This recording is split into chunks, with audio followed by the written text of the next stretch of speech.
자, 이런 얘기를 쭉 했습니다. 오늘 밤 8시에 진행되는 이제 TV 토론, 이 대선을 16일 앞두고 열리는 사실상 첫 이 공식 맞대결입니다. 그만큼 이번 토론이 아주 본격적인 지지율 흐름을 바꾸는 분수령이 될 수 있다, 이런 관측도 나오고 있는데, 오늘 토론의 선거 표심에 어느 정도 영향을 미치게 될지 먼저 정은혜 의원께서 좀 설명해 주시죠. 네, 일단 오늘 토론의 주제는 경제에 관련된 주제입니다. 그렇죠? 그래서 각 후보 4명의 후보가 이제 참석을 하게 될 것으로 보여지고요. 그래서 4명의 후보가 각각 그 주장하는 경제 관련된 공약들을 얘기할 것입니다. 네네. 그리고 이재명 후보 같은 경우는 특히 AI에 관련된 공약을 많이 이제 얘기를 할 것인데요. 네. 특히 진짜 경제는 이제 또 수도권과 지역, 또 중소기업과 대기업, 또 청년층과 중장년층의 모두의 참여로 의해 만들어진다라고 해서 세계 AI 3대 강국으로 우뚝 서겠다. 또 100조 원 시대를 열겠다. 그리고 또 대한민국이 문화 강국, 또 여행 산업 이런 네. 부분에 있어서의 투자를 하고 또 벤처기업과 투자를 하겠다라는 것인데,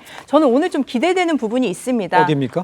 특히 이재명 후보 같은 경우는 지난 3번의 대통령 후보에 출마를 했었죠. 네. 그래서 아마도 토론에 있어서는 굉장히 베테랑으로 아마 능숙한 모습을 보여줄 텐데, 저는 그런 컨텐츠적인 준비도 잘 될 것 같다 보이지만 더 중요한 것은, 토론이라는 것은 한 사람의 인격을 보여주기도 합니다. 자신이 듣기 싫은 질문에 어떻게 반응을 보이는지, 그리고 상대방의 질문에 어떻게 반응하는지, 이런 모습도 보여줄 텐데, 네. 이런 인격의 리트머스 시험지 같은 이 자리에서 아마 이재명 후보 같은 경우는 굉장히 좀 여유 있는 모습을 보여주지 않을까 생각이 드는데요. 네. 나머지 다른 후보들도 어떤 모습을 보여줄지 오늘 저녁 8시인데 시청자 여러분들께서도 많은 관심 부탁드립니다. 알겠습니다. 알겠습니다. 설명 프로그램 홍보하시는 것 같아서 당황했었습니다.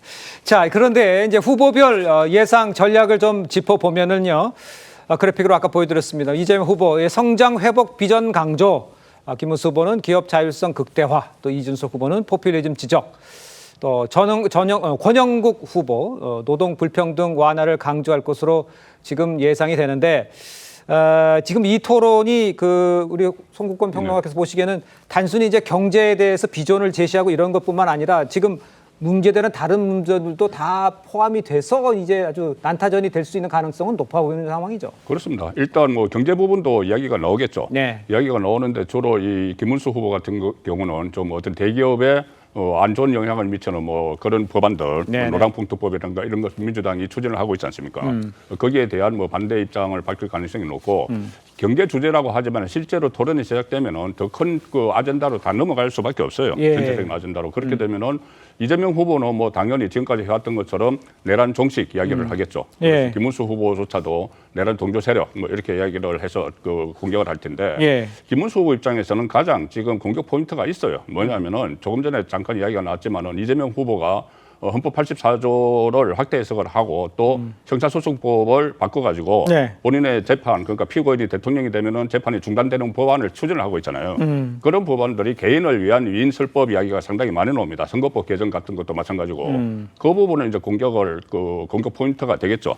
그리고 특히 지금 후보인데 후보 상황에서 이렇게 그 사법권을 좀 침해하는 그런 법안들을 하는데, 예. 만약에 대통령이 됐을 때, 그리고 대통령이 되면은 지금 거부권 행사도 없지 않습니까? 그렇죠. 그러면 여러 가지 법안들, 물론 뭐 그전에 김건희 특검법, 최상병 특검법 이런 정치 법안 말고도 예. 뭐 양곡법이나 아니면 그 경제에 부담을 주는 그런 여러 가지 법안들이 추진이 돼서 거기에 대해서 거부권 행사가 됐거든요.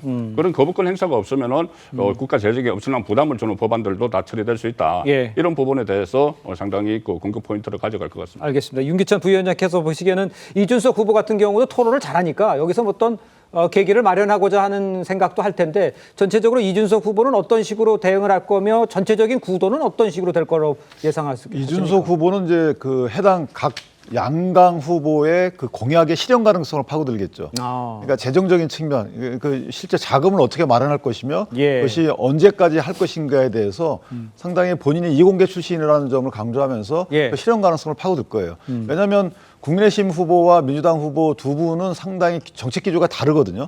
다 말은 경제 성장이라고 하고 있지만 민주당은 관주도입니다. 뭐 100조 원을 펀드를 조성해서 관이 움직이는 사실상에. 네. 그리고 14개의 핵심 앞으로 성장 동력을 확보하는 것도 사실상 관주도예요. 예. 근데 국내심은 규제를 혁파에서 민간 중심의 경제 성장 전략을 끌어내겠다라는 취지거든요. 네. 완전히 기조가 다릅니다. 그런데 그 기조가 다른 거에 불구하고 각 공약이 갖는 그 정책이 갖는 허점들을 아마 이준석 후보는 파고들 거예요.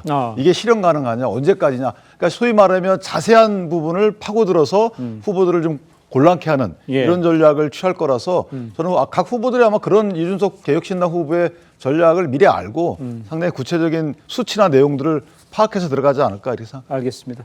이 세 명뿐만 아니라 오늘 첫 이제 토론하는 모습을 보게 되는 이 권영국 후보도 있습니다.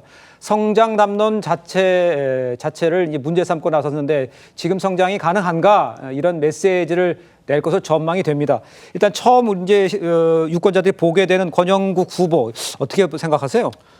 권영국 후보의 경우에는 사실상 진보 진영을 대표해서 이번에 출마하지 않았겠습니까? 그렇습니다.